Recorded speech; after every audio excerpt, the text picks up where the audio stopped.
Hey folks, I hope you're having a good Thursday.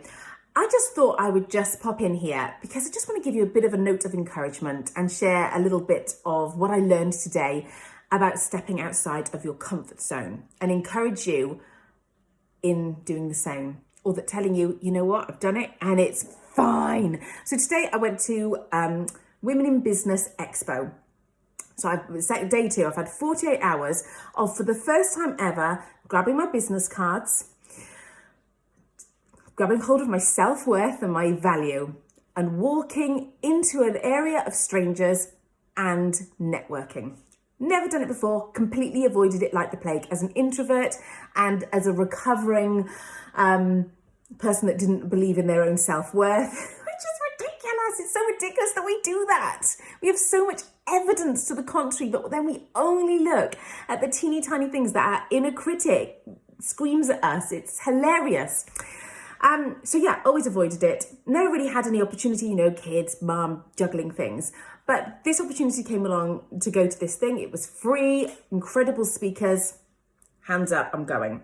And I decided, as you guys know from those of you that listen to my podcast, I have learned that not only is it always incredible when you step outside of your comfort zone and do something awful, that feels awful. It's always wonderful, but that feels awful, that magic happens. And it's got me to the point now, as I've documented in my podcast, how anything that feels terrible, I literally take that as a sign I'm definitely going to do it. It literally makes me go, oh, I don't want to go network and take my business cards. Oh, you know what the scariest thing would be? So I'm trying to get the yellow off my glasses. The scariest thing would be to pitch myself to people when I'm there. Oh, how horrifying. Never done that before. So that told me, that's what you're doing for 48 hours, Kia. You're going to do the thing that scares you the most, that you've always avoided, because this is a perfect opportunity. And it's also exactly what you need to do in your business. Did it?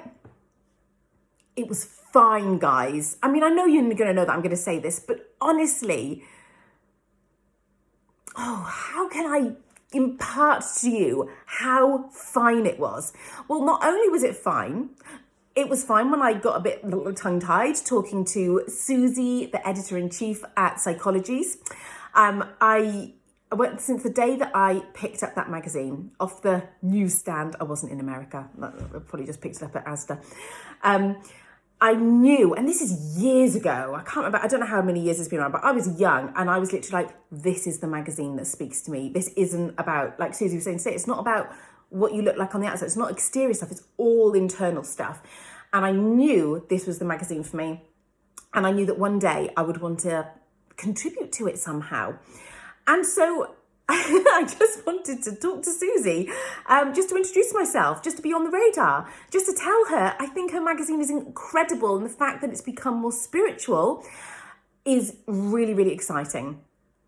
And so I said to the universe, right, she's out of reach. She's in her press place, where the speakers are. And I'm not going to go disturb her while she looks like she's working. But if I walk past her, I will just say, hi, I think think the magazine's great, blah, blah, about the site, about the spiritual stuff. And just as I'm about to leave, I'm like, I'm going to do one last walk around. And if I bump into Suzie, I'm just going to reach out and say, hi, Suzie, And of course, what happens for the first time in 2 days, I bump into her and I say all these things and we have an incredible, lovely, nourishing conversation. And so I just want to encourage you, great stuff happens. I mean, what we talked about is super, super exciting. Even more better things might come out of that conversation. And if they don't, that's also fine. I believe whatever is meant to happen is meant to happen. And I don't need to force things. You put your effort in, but you don't need to try and control life. And you don't have to draw any judgments about yourself if things don't go the way your mind would like things to go. So yeah, 48 hours of networking, I survived. I more than survived, I thrived. And now networking is not a scary thing. When you have spent 48 hours constantly telling people what you do and saying, look, there might be some synergy here. I do this, this, and this. I can see that relates to the things that you do.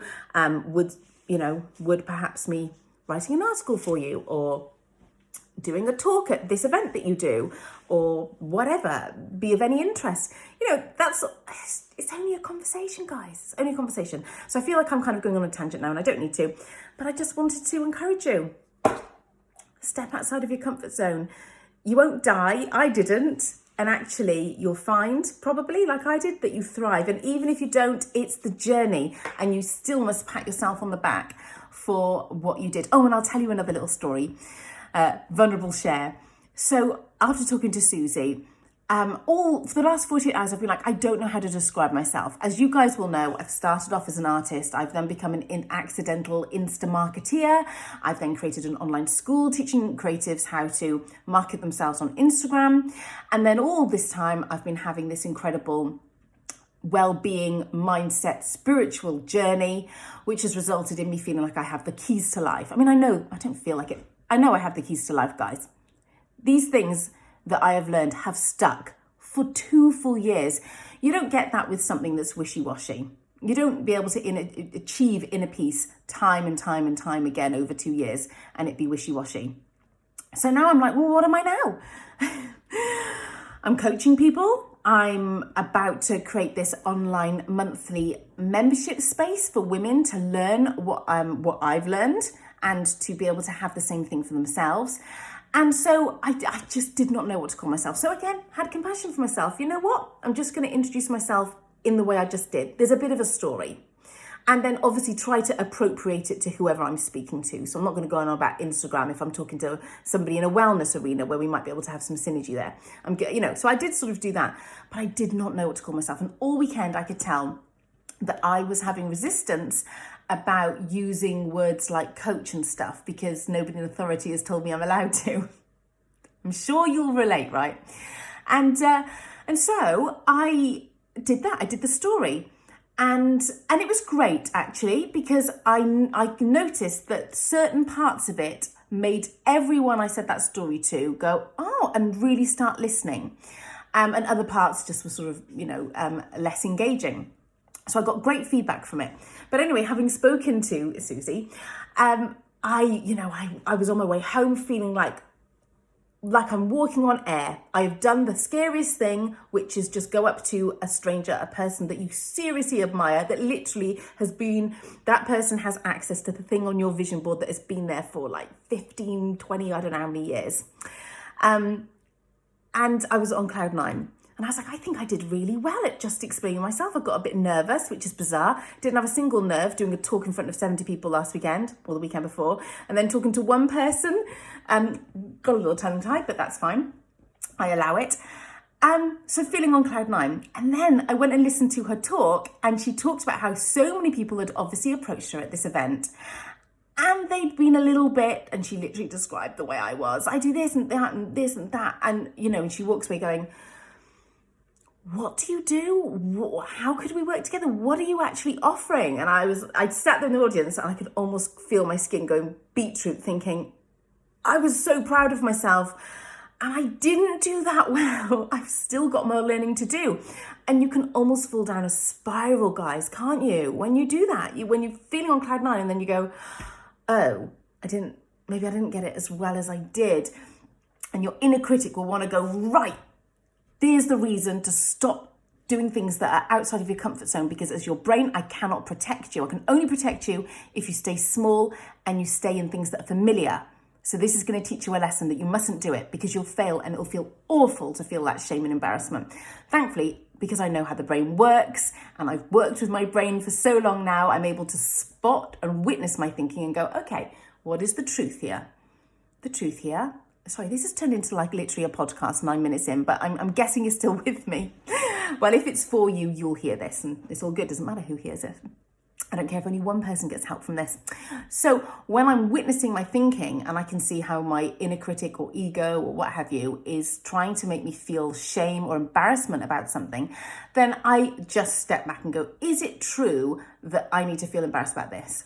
No, because I'm learning. Actually, I should feel incredibly proud of myself for doing something outside of my comfort zone. Oh my goodness, it's parents' evening tonight. How am I doing for the time? Got to be there in 20 minutes. We're fine. Better wrap this up. How do I wrap this up in 1 minute? I just wanted to encourage you that even when you step outside your comfort zone, something might happen that could tip you into suddenly going straight back to fear. And if you have the right mindset tools, you can spot it, catch it, and extinguish that out and go, it's all good, it's all fine. This thing that I'm doing is a journey. It's a journey of learning and self-development.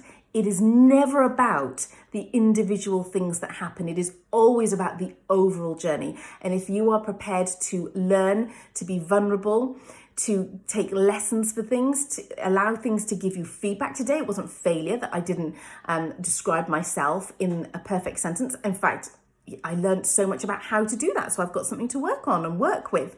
It's not a failure that I did that. It's feedback. And I love feedback because that's going to help me on my journey. And all this life experience is about, in my personal opinion and my belief, is journey. It's your journey. And what are you going to do with it? So I hope that with your journey, you're going to be open to doing things that scare you, because there is magic on the other side of it. And once you've done something that scares you like 3 times, not scary, new normal.